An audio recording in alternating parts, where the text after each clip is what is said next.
Developers are slashing their prices like crazy, and I have never had so many reach outs from developers before. Um, you know, uh, Developers like inviting you to come for dinner and like this lunch over here, and you come check out our project. We're relaunching this phase and we're rolling out that, and we just slash prices on this, and we have new incentives. Like I probably get like 6 or 7 calls a day. And if you are a developer who I have gone to dinner with, thank you, appreciate you. But it's happening a lot these days, right? So anyways, we have, I wanted to show you guys these text messages. Now I blurted out the names of the projects because I don't know if they want me to put them in here, if they want me to actually promote them or what the case, but just in case I actually blurred them out. If you want to know the names of these, you can, shoot me an email or something like that. But missed out on round one, there's a second chance with up to 113 grand off. So this project slash their junior twos from 712 to 600 grand. So that's almost a 20% price. Well, actually, once you add in parking, that's basically more than a 20% price reduction or a full 20% price reduction just on this one floor plan in this project. And then the juniors are down, 80,000 plus parking, $100,000. That's more than 20% for this project, right? We have this one here. Urban one beds, you're getting another 10 grand off, another 20 grand off, and you're getting $30,000 off the 2 beds on this project here. And I've been hearing a lot of projects that are really, really struggling to hit sales right now. Like most projects out there are struggling to hit sales. I was talking to a sales team at another project a few weeks ago, and they said they typically have about 400 suite submissions for each of their buildings that they launch. And a suite submission is like, hey, somebody, they fill out a form saying that we want a 1-bedroom on the 3rd floor. And then you submit it in. And then what they do is they basically draw names out of a hat to allocate the unit to whoever comes out of that hat on the draw, right? So typically, a building might have like 150 units and they'll have like, 400 suite submissions, let's just say. So they won't usually sell out with 400, but they might sell out like 60% of the building. And then a whole bunch of people got allocations for units that they didn't even want. And then they just kind of sell the remaining 40% via each weekend that goes by, right? But this building or this project typically gets 400 submissions and they only had 50 submissions. And she was telling me that basically like they couldn't even get their VIP realtors to show up. Like the realtors wouldn't even show up anymore because the realtors just like knew. The realtors were like, I'm not gonna be able to sell it. I can't get clients to come out. I can't get anybody to do anything. I'm not even gonna bother showing up to check this project out, right? And unfortunately, I can't give away the names of any of these things because it seems like every time I do, I end up pissing somebody off. And developers do watch my content, right? So I actually kind of miss in the beginning when I'd put out content and like nobody watched it. I could just say whatever I wanted all the time. But now it's like I say something, I always end up pissing somebody off. I say, hey, probably not a good time to buy like pre-sale concrete. Then, I piss off all the developers trying to sell pre-sale concrete and all the marketing teams trying to sell that. If I say don't buy like a condo in Vancouver, then all the Vancouver realtors have a problem with it. Or if I say don't buy a pre-sale condo in Calgary, then all the Calgary realtors have a problem with it. But anyways, I'm going off on a tangent, okay? So developers are dropping their prices like crazy. I have not seen incentives like this before. And previously, I would show up to a pre-sale center with a client and the client would look at me and say, hey, I want this unit. Can we try to get it for 20 grand cheaper? And I go, well, it's 11:30 a.m. By 3:30 p.m., this entire project's going to be sold out. So no, probably not. I can go ask the developer. They're going to laugh in my face. And then you're probably just going to end up buying the unit for what they have it listed for right now. Because if you don't, there's 400 other people who want to buy that unit in place of you. But now today, there are projects.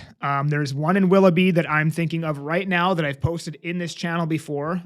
Probably wouldn't have a problem with me saying this. Solana.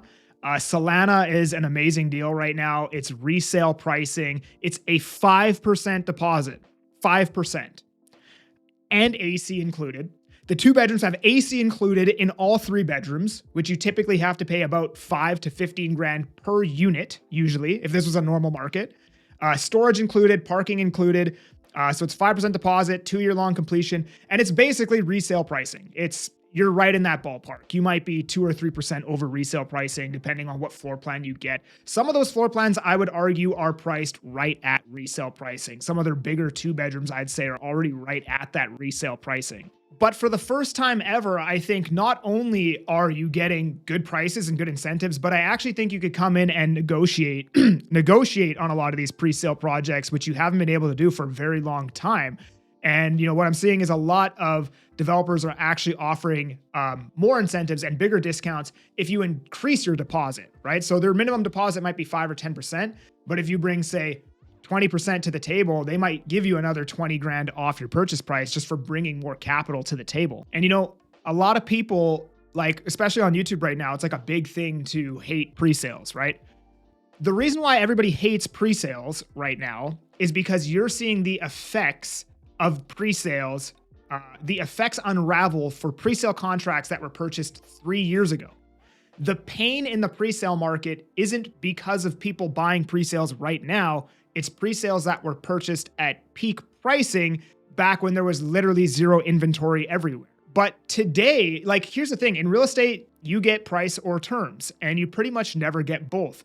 But I would actually say you're getting both right now in the pre-sale market. You are getting a good price and you're getting amazing terms. You're pretty much getting price and terms right now because typically, pre-sales will be priced at least 5% above resale, can be as high as 30%.